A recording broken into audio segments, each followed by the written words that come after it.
It's changing. Society is changing. The world is changing. Oh, the times they are a-changing.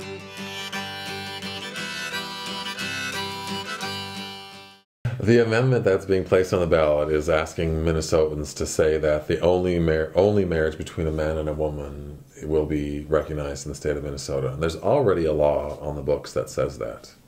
I don't agree with the law, but it's already there. So the amendment would then take this law and put it in our Constitution. It's really important for people to vote no on the amendment because they have to see that there are good couples and people like Paul and I who do want to get married and do deserve to be married, and we deserve all the rights.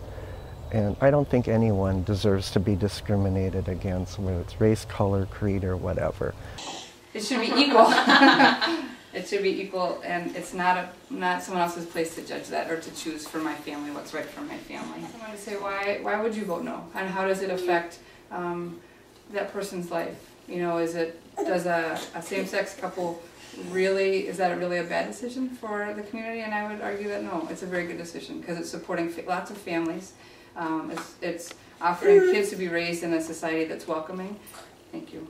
That's welcoming and encouraging, and I think by creating a divisiveness within a community, then it just breeds a lot of hate or contempt, and it's really not a way to either grow an economy, grow communities, and support the kids that are being raised in these communities. Racism, it's the new sexism, it's the new go get these people. You know, we're segregating out a group in our Constitution. Right.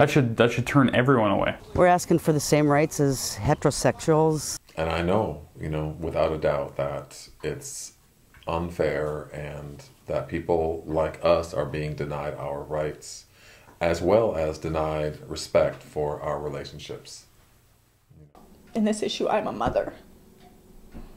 And to see a group of people, some people I know, some people in my family who don't think that my son has the same rights as anyone else is makes me very mad. And I know that the actual group of people who are fighting this are so calm and they're so easygoing, but I have a hard time not getting emotional and getting mad because it's so wrong.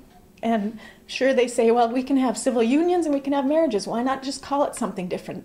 Everyone can get married. We'll just call it different. Well, that's like your water fountain is over here and ours is here. They're the same water fountain, but we don't want you using our water fountain. We have one over here just for you.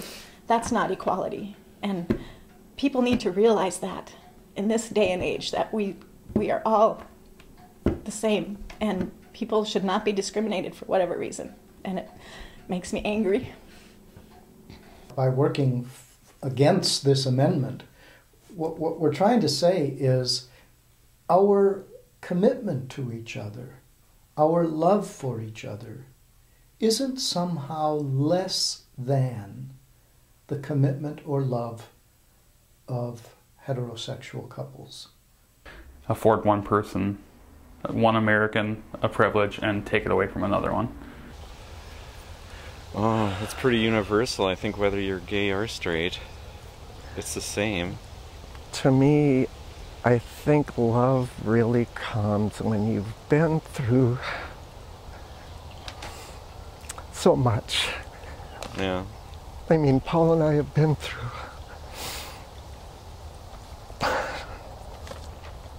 He gets emotional. It's okay. Gotta compose myself. But it's the good and bad times that really make love. And we've been at all of those, but... He was like this when we got married in the courthouse too, and I was like, we need to move on. Why would you deny the feelings and the benefits that you get from being married? Right. And that's, one of our main objectives is to share this. Why should one group of people be able to share this and not another? It's the single best thing that's happened in our lives. I mean, bar none, we've done a lot of things we're proud of and we're happy about, but this is the single biggest thing, and it will continue to be till we die. And to deny that to somebody, it's so wrong. And that base has affected everything else we've done since then. It's just, you know, it's a big There's part so of many it. people that don't get awarded the privileges that we are afforded because we have the so-called standard of love. It's just disturbing to me that people get involved in people's home lives. So my hope is that number one, we need to defeat this amendment, because if this amendment goes on to our Constitution, it will be nearly impossible to take it off. It would be a sad state of affairs to see the people of Minnesota vote yes on this amendment, and I totally believe that they won't. One day at a time, votes are changing every day. People are having these kinds of discussions and learning new things every day, and by the time November 2012 gets here, we will have the 50% plus one to defeat this amendment. Vote no. Vote no. No on this amendment. No on this thing. In Minnesota especially, Minnesotans don't vote to be mean to people. And this is mean. I mean, this is mean-spirited. This is not, laws are designed to protect people from others. That's what they're designed for. Do no harm to others. And this does the opposite. It's an attempt to harm people. Vote no.